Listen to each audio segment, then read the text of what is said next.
आचार्य शंकर की ज्ञान स्थली, जहां आदित्य दर्शन की मिलेगी शिक्षा, कहा स्वामी वेदांतानंद ने। मध्य प्रदेश सरकार ओंकारेश्वर में अद्वैत वेदांत भारत की वैचारिक और दार्शनिक धरोहर की स्थापना करने जा रही है। ओंकारेश्वर में मांधाता पर्वत पर आदि गुरु शंकराचार्य की 108 फीट ऊंची प्रतिमा की स्थापना मध्य प्रदेश के भविष्य का निर्माण है। सदियों से ओंकारेश्वर अद्वैत वेदांत का प्रतिष्ठित शिक्षा केंद्र रहा है। 204 करोड़ रुपए से अधिक के निर्माण कार्यों का अवलोकन करने इंदौर और खंडवा के पत्रकारों का दल ओंकारेश्वर पहुंचा। इस अवसर पर स्वामी वेदांतानंद, राज्य सूचना आयुक्त विजय मनोहर तिवारी और प्रवीण खारीवाल ने पत्रकारों को ओंकारेश्वर दर्शन और विकास कार्यों का अवलोकन करा। रविवार को स्टेट प्रेस क्लब का एक दल अध्यक्ष प्रवीण खारीवाल के नेतृत्व में ओंकारेश्वर पहुंचा। इस अवसर पर संस्कृति विभाग उप संचालक शैलेंद्र मिश्रा, एसडीएम चंद्र सिंह सोलंकी, जनसंपर्क विभाग प्रभारी कुमार शानू देवरिया, नगर पंचायत ओंकारेश्वर सीएमओ मोनिका पारधी मौजूद रहे। कार्यक्रम को संबोधित करते हुए स्वामी वेदांतानंद ने कहा, एकात्म धाम ओंकारेश्वर से लेकर महाकाल लोक उज्जैन और उनके बीच प्रदेश की व्यवसायिक राजधानी इंदौर का यह भूभाग भविष्य के मध्य प्रदेश की एक नई इबारत लिखेगा। देवी अहिल्याबाई होलकर की राजधानी महेश्वर भी इस पर्यटन सर्किट में शामिल है। सनातन परंपरा के करोड़ों श्रद्धालुओं के अलावा आधुनिक शिक्षा में ढले युवा साथियों से लेकर विश्व भर से ज्ञान और शांति की खोज में आने वाले शोधार्थियों के लिए ओंकारेश्वर भारत का सबसे नया निमंत्रण होगा। इस प्रोजेक्ट में भारत के प्राचीन स्थापत्य शैली और टिकाऊ तकनीक तथा परंपरागत निर्माण सामग्री का उपयोग अनिवार्य किया गया है। यह केवल सीमेंट कंक्रीट का जंगल नहीं बन रहा है, यह अद्वैत के लोक व्यापीकरण का एक वैश्विक केंद्र बनकर उभरेगा।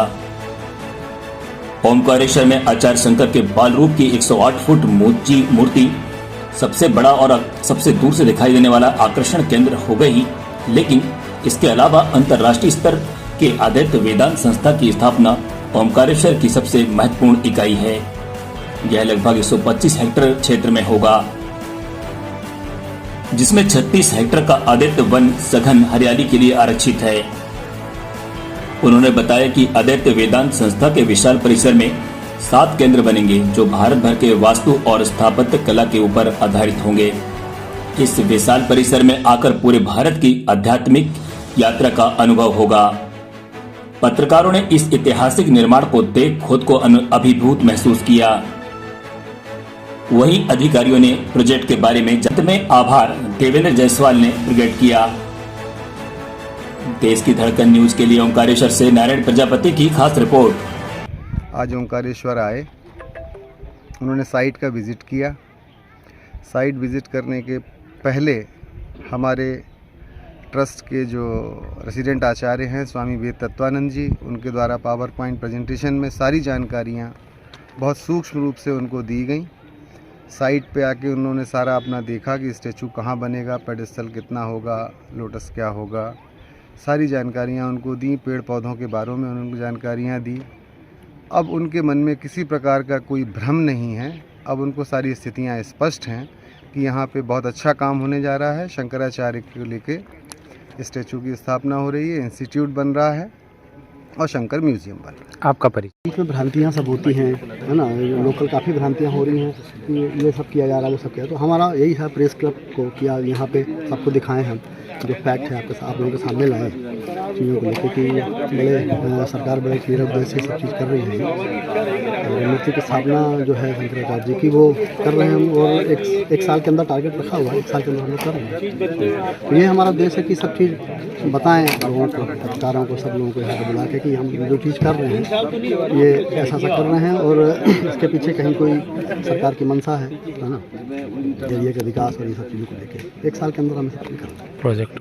और यहाँ NVDA में ठहरी है और पूरे जितना भी ये 3 फेज़ में तैयार होगा ये प्रोजेक्ट, तो उसका पूरा अवलोकन करने के लिए सैकड़ों के संख्या में पत्रकारों का एक दल आया है और सुबह से ही इस प्रोजेक्ट को लेके उन्होंने अपना अध्ययन किया है और अध्ययन में ये पाया है कि ये जब ये निर्माण होके जब आएगा सामने ये, तो वैश्विक स्तर पे इसकी एक पहचान निर्मित होगी और ये बहुत खूबसूरत बनेगा और इसकी एक अलग पहचान बनेगी इस तीर्थ स्थल की। आपका शुभ नाम क्या है? मेरा नाम संजय रोकड़े।